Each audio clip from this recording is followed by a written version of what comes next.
यह जो 11वां अवतार है भगवान का, बोले कौन सा? कच्छप अवतार। बोले ये कच्छप अवतार कब हुआ है?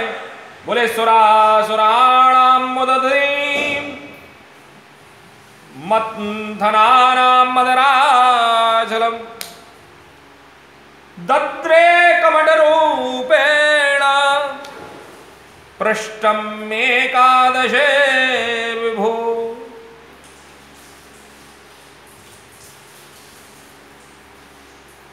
बोले सुरासुराणाम मुदधीम मंथनानाम मदराचलम। बोले मंथन चल रहा है।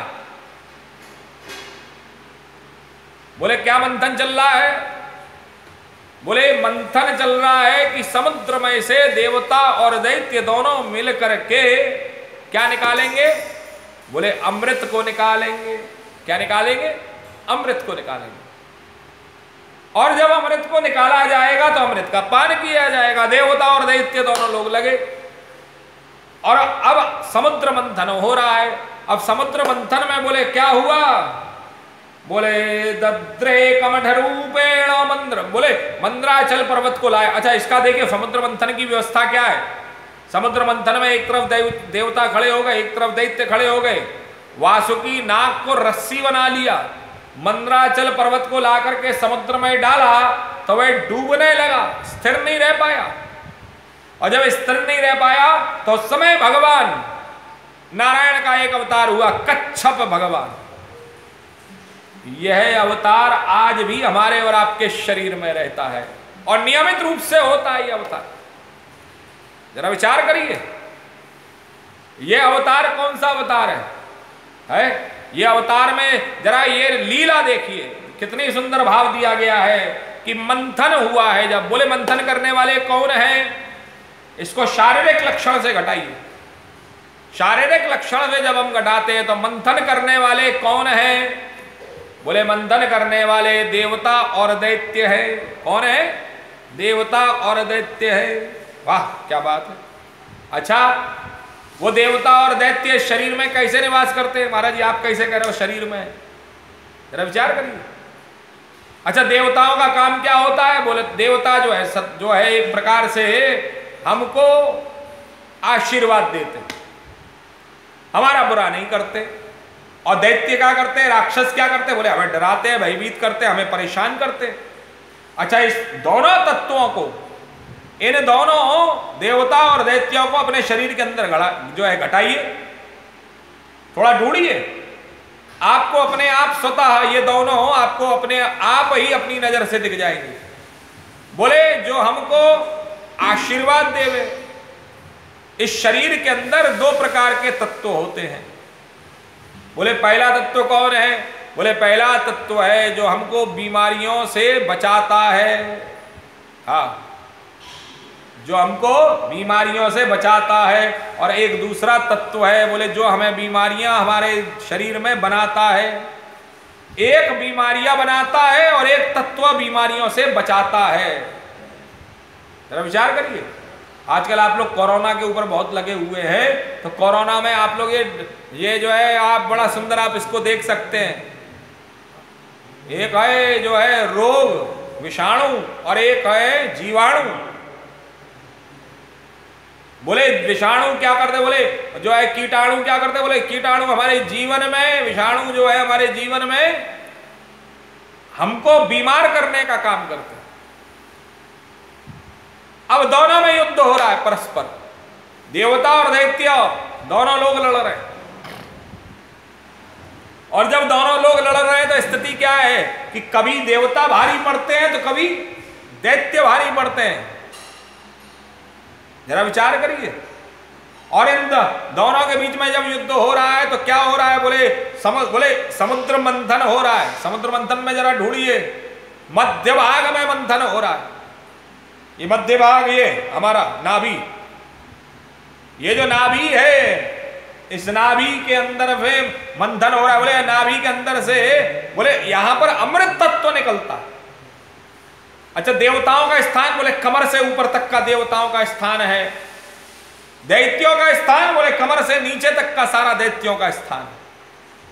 मूलाधार चक्र से नीचे सारा दैत्यों का है और मूलाधार वे ऊपर स्वादिष्ठान चक्र इत्यादि से जो है ऊपर सब देवताओं का स्थान है। अब आपस में लड़ाई होती है। आपस में लड़ाई क्या होती है? बीमारियां बनती हैं, ठीक होता है व्यक्ति, फिर बनती है, फिर ठीक होता है। कभी कभी बीमार ज्यादा पड़ जाता है व्यक्ति, डॉक्टर के पास में जाना पड़ता है। जरा विचार करिए, ये लड़ाई केवल हमारे धर्मशास्त्र में नहीं हो रही है। ये हमको कोई कोरी कल्पना मिथ्यावादी बात नहीं हो रही। यह है युद्ध, दैत्य और देवताओं का युद्ध हमारे शरीर के अंदर भी चलता है। और ये युद्ध कैसा है? बोले ये युद्ध ऐसा, कभी देवता भारी पड़ते हैं तो हम ठीक हो जाते हैं और कभी दैत्य भारी पड़ते हैं तो हम बीमार हो जाते हैं। जरा विचार करिए। अब इन दोनों ने विचार किया, बोले क्या किया? बोले हमें अमृत तत्व, अच्छा अमृत तत्व कहाँ है? बोले मध्य भाग में है। और मध्य भाग में जब अमृत तत्व है तो विचार करिए कि क्या स्थिति है अमृत तत्व की। अमृत तत्व की स्थिति, बोले अमृत क्या? अच्छा पूरे शरीर में आप ढूंढिए अमृत क्या है। ये जो नाभि में एक चीज बनती है जिसको हम कहते हैं हीमोग्लोबिन।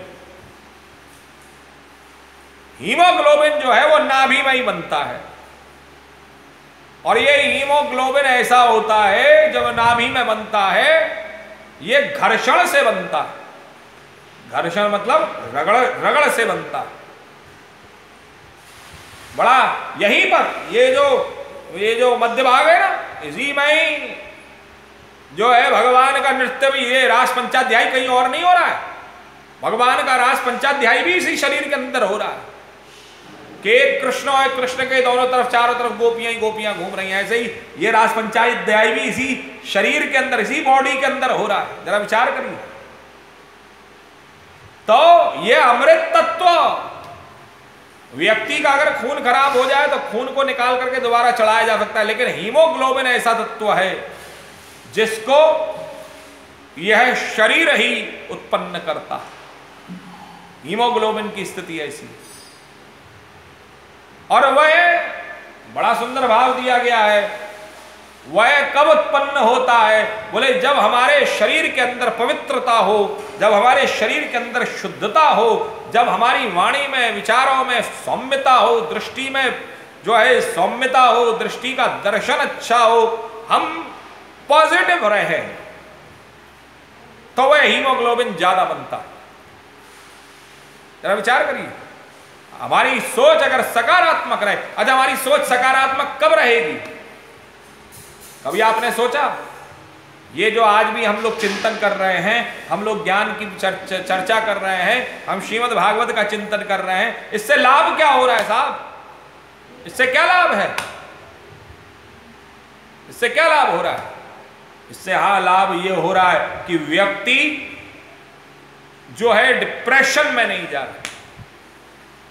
व्यक्ति को कहीं ना कहीं मन में ये बात निश्चित रूप से वह स्वीकार कर रहा है कि मैं अकेला नहीं हूं साहब, मैं अकेला नहीं हूं। और मैं जब अकेला नहीं हूं तो स्थिति क्या है?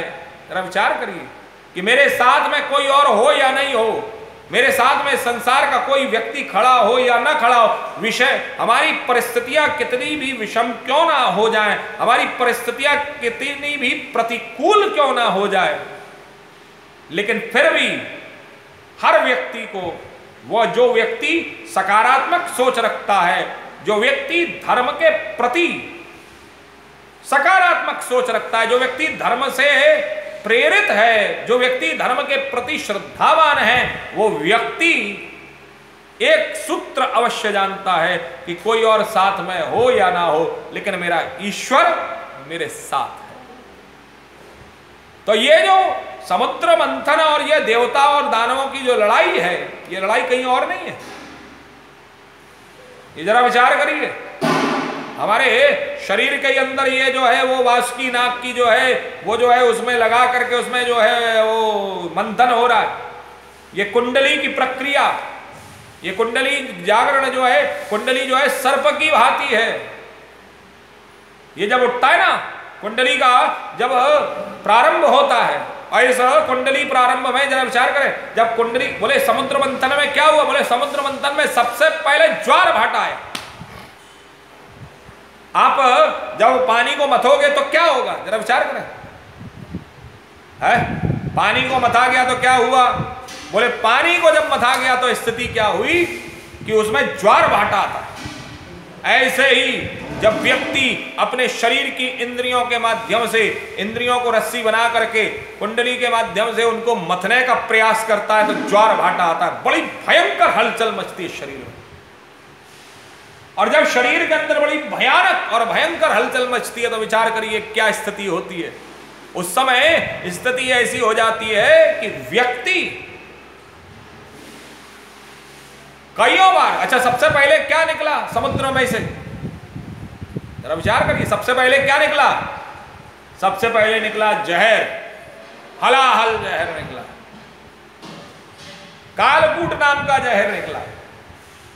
और जब वह विष निकला है तो अर्थात यह है कि जब हम अपने शरीर की सब इंद्रियों का मंथन करेंगे तो हमारी इंद्रियां व्यथित होंगी।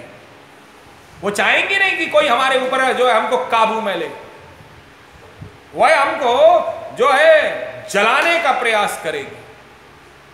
हमारी साधना के अंतर्गत में जब हम साधना करने बैठते हैं ना तो साधना करने में क्या होता है? बोले साधना करते करते कईयों बार हमारे अंदर, शरीर के अंदर, मन के अंदर हमारा मन विक्षिप्त हो जाता है, मन का उच्चाटन हो जाता है, मन नहीं लगता है पूजा में।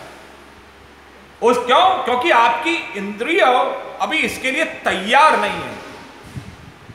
अभी तक स्थिति क्या है? अभी तक स्थिति थी कि हम इंद्रियों के अनुसार चल रहे थे। अब हम स्थिति ऐसी लाना चाहते हैं कि इंद्रियां हमारे अनुसार चलें, इंद्रियां हमारे अनुसार चलें। अब हम स्थिति ऐसी लाना चाहते हैं, लेकिन क्या ऐसा होना संभव हो पाता है? जरा विचार करिए, नहीं हो पाता। बोले जो व्यक्ति इस जहर को पी जाता है, उस कालखंड को पी जाता है, जिस कालखंड के अंतर्गत में व्यक्ति के अंदर में यह सब चीजों का परिवर्तन होता है। जब आप अपनी इंद्रियों को काबू करने का प्रयास करते हैं, जब आप अपने सारी व्यवस्थाओं को काबू करने का प्रयास करते हैं तो आपके मन में बड़ी भयानक एक चिड़चिड़ापन, मान लीजिए उस समय, ये मान लीजिए जब आप अपने को काबू करने की, अभी इस समय कईयों बार ये लॉकडाउन की जो स्थिति है ना, इसमें व्यक्ति डिप्रेशन में जा रहे हैं, विदेशों में लोग डिप्रेशन में जा रहे हैं। अरे हम भारतवासियों को देखिए आप, हम भारतवासी इस लॉकडाउन का भी बड़ा मजा ले रहे हैं। लोग टिकटॉक पर वीडियो बना रहे हैं कोरोना पर।